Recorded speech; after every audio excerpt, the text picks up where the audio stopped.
Liborous Oshoma joins us now. He's a legal practitioner. Thank you for coming on this morning. Thank you for having me. Well, so much has been said about this report, and such that some think that there's a wrong focus, others think that you should focus on the substance. So many issues on this. But from your perspective, how do you see all this debate just swinging back and forth? I want to answer your poll question first before I go. You have to vote. I will, but my answer is yes. Okay, vote. Yeah. That's how we know your answer. Definitely. You see, when this committee was set up, I was one of those that believed that the government was not out to achieve anything because from the time given the committee to work, and I had the privilege of discussing with some top former members of management of NNPC, and they told me that, look, it will take more than this time to verify, to actually carry out a detailed work. And if government really want to sanitize NNPC, that they should give the committee more time to work. But with what we have seen, how much time would you have? Because initially, I think it was 3 months. Yeah, initially but was eventually 3 months. They took up to 8 months. 8 months. So, and that's what I'm saying. Initially was 2 months or so. 60 days. 60 okay, days. 60. Yes, 60 days.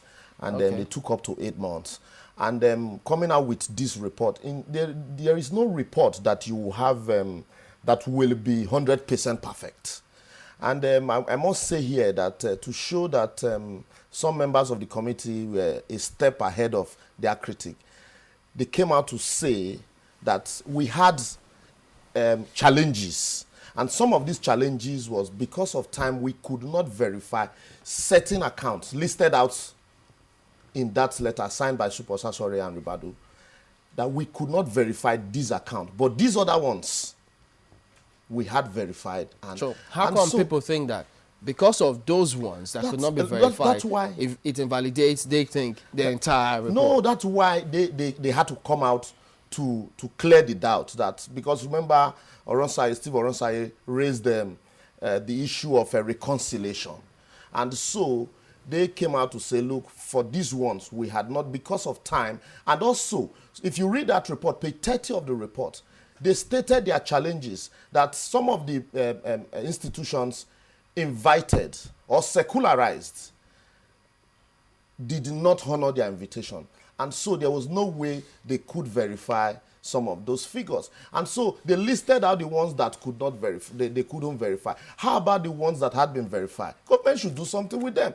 How about situations? We're not even talking about figures now. Let's look at some of the committee report that it's only in Nigeria and Congo, in the entire world, that you sell crude oil to middlemen rather than sell directly to refineries. These are not figures. These are verifiable issues, conclusion that government can do something about. So it's not about we should not. And then something that is very germane here.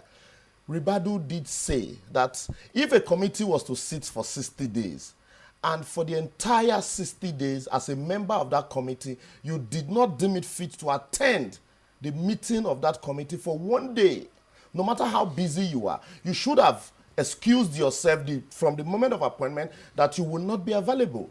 And you did not deem it fit to attend the meeting of the committee. And when you eventually did, you tried to bully other members to doing it the way you wanted it.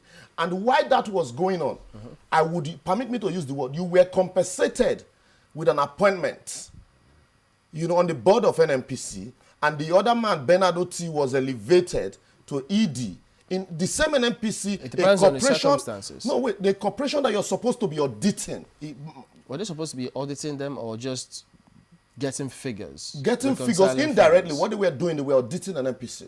But that's they were auditing the activities of NNPC because whether you like it or not, NNPC had been at the helm of affairs, the management of the oil and gas sector in Nigeria.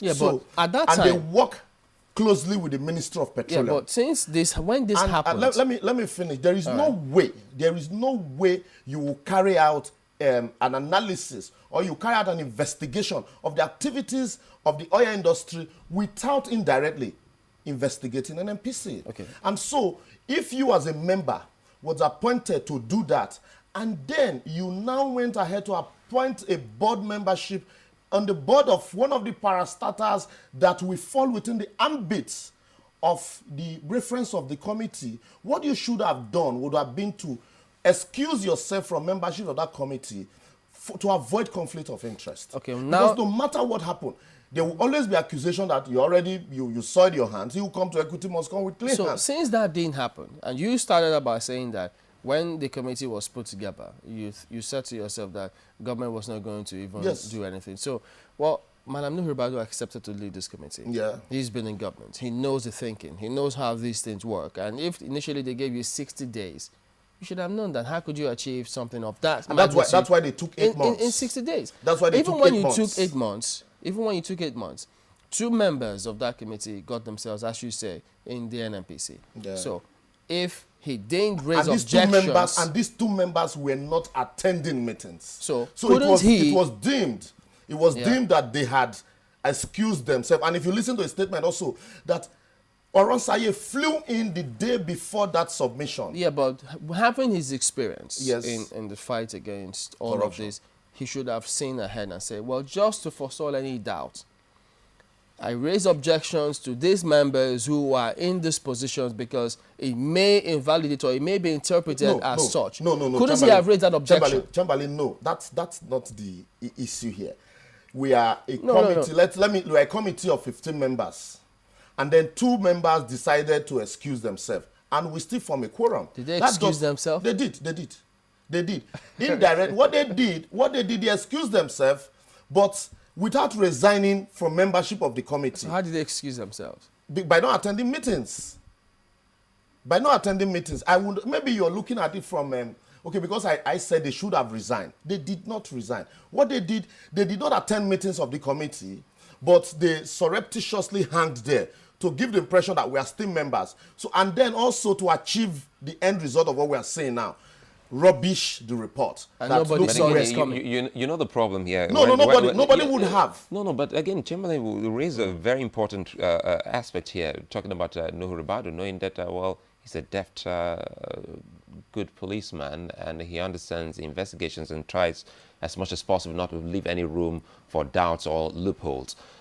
Why didn't he raise the objections that these people were members until Oronsaye discredited his own report? That was when he flipped. Suleiman, let's look at it from this position. It would not. This was a committee that people perceived were working together. And let me tell our viewers. But that doesn't stop him to have written to the presidency to say that the report was I have some objections to the minister 2 weeks before it was submitted to the president. We all know that. The report was first submitted to the minister. And remember, the minister, when the report was finally leaked by Reuters, the minister said it was a draft, which showed that the report had been submitted to the minister, but she sat on it. And if that report had not been leaked to the press, maybe it would have been gathering dust in the government cupboard, the same way other reports had been gathering dust. But can we say she sat on it when she wasn't the one to receive? She was the one that set up the committee. To receive the report originally. No, she was the one that set up the committee, so she was the one that was to receive the report. But I think Mr. President had to intervene because of the public outcry. After the report had been leaked by Reuters, Mr. President had to intervene and say, okay, I need you to submit the report to me.